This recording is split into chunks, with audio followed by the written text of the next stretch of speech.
You're watching the Daily Roundup by People's Dispatch, where we bring you some of the top stories from around the world. Let's take a look at the headlines. National emergency declared in Pakistan amid severe flooding.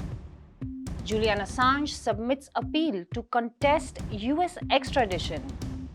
Brazil's trans community fights for representation in the national legislature. In our first story, a national emergency has been declared in Pakistan as it copes with the worst floods in over a decade. The National Disaster Management Authority has stated that at least 982 people have died so far. Overall, 33 million people across the country have been affected by the disaster. The flooding has been attributed to unprecedented rainfall. The provinces of Sindh and Balochistan have been the worst hit. According to news reports, Sindh has recorded a 784% increase in monsoon deluge in August, while Balochistan has seen an increase of 496%. The government has said that the crisis has been made worse by climate change. Pakistan is among the countries most vulnerable to the climate crisis, ranking 8th on the Global Climate Risk Index in 2021. 116 districts across the country have been affected, with 66 officially declared to be calamity hit. As per a UN update on August 26, over 218,000 houses have been destroyed and over 450,000 have been damaged since June 14. Nearly 800,000 livestock have perished, out of which 63% were in Balochistan and 25% in Punjab. Critical infrastructure has also been heavily hit, including damage to 3,100 kilometers of road. 145 bridges have also been partially or completely destroyed. This has affected people's ability to flee to safer areas, seek vital services including medical care, and access aid. Data from the Education Department has also shown that at least 17,566 schools have been damaged or destroyed. Meanwhile, 2 million acres of crops and orchards have also been impacted. The defense team of Wikileaks founder Julian Assange has mounted another legal challenge against his extradition to the US.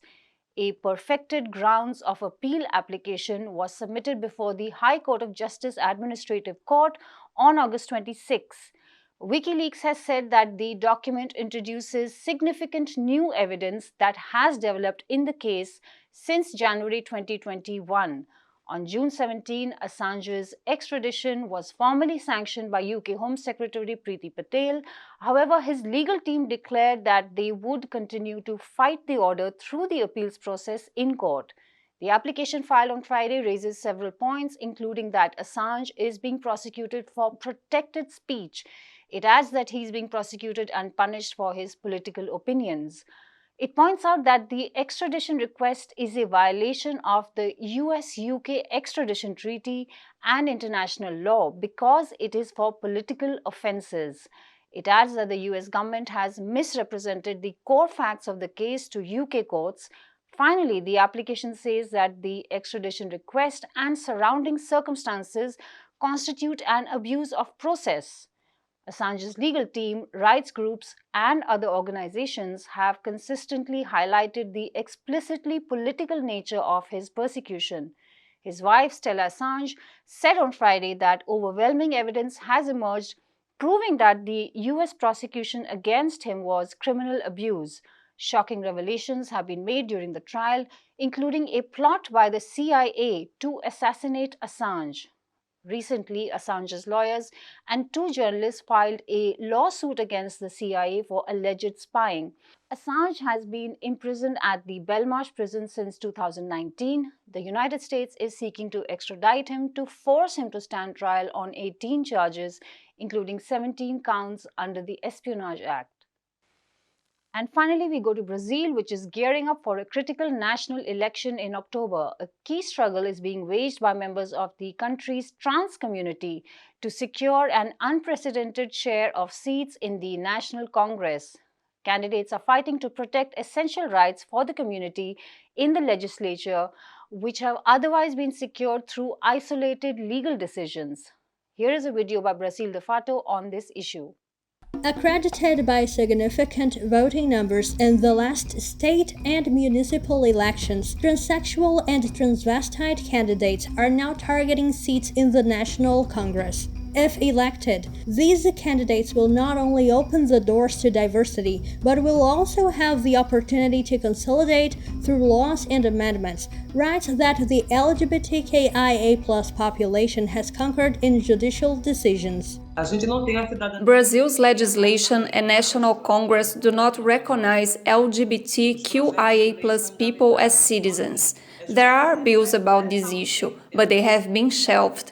If we don't advance with our agenda in the legislative power, we need to constrain the judiciary to carry out this judicial activism, so to speak, in the face of pressure from social movements.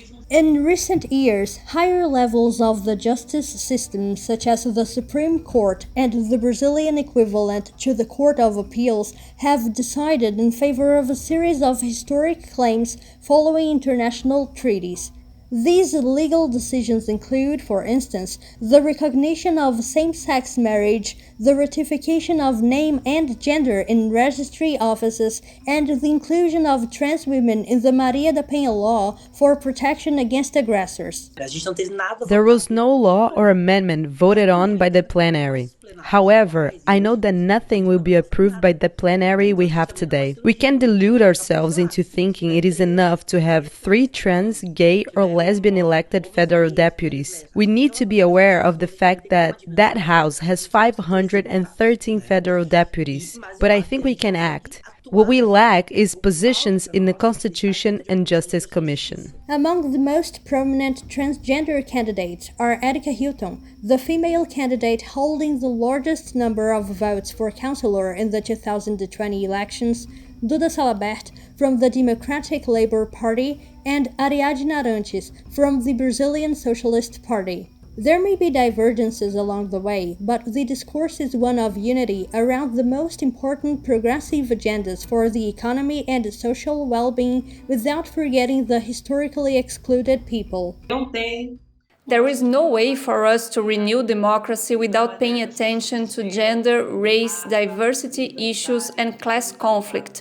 Because when we say that the priority is to overthrow Bolsonaro, and just after it we will discuss race, gender, and class conflict, this is a wrong way to look at how we are going to carry out this social transformation. And that is all we have for today's episode. For more such stories, visit our website peoplesdispatch.org and follow us on Facebook, Twitter, and Instagram.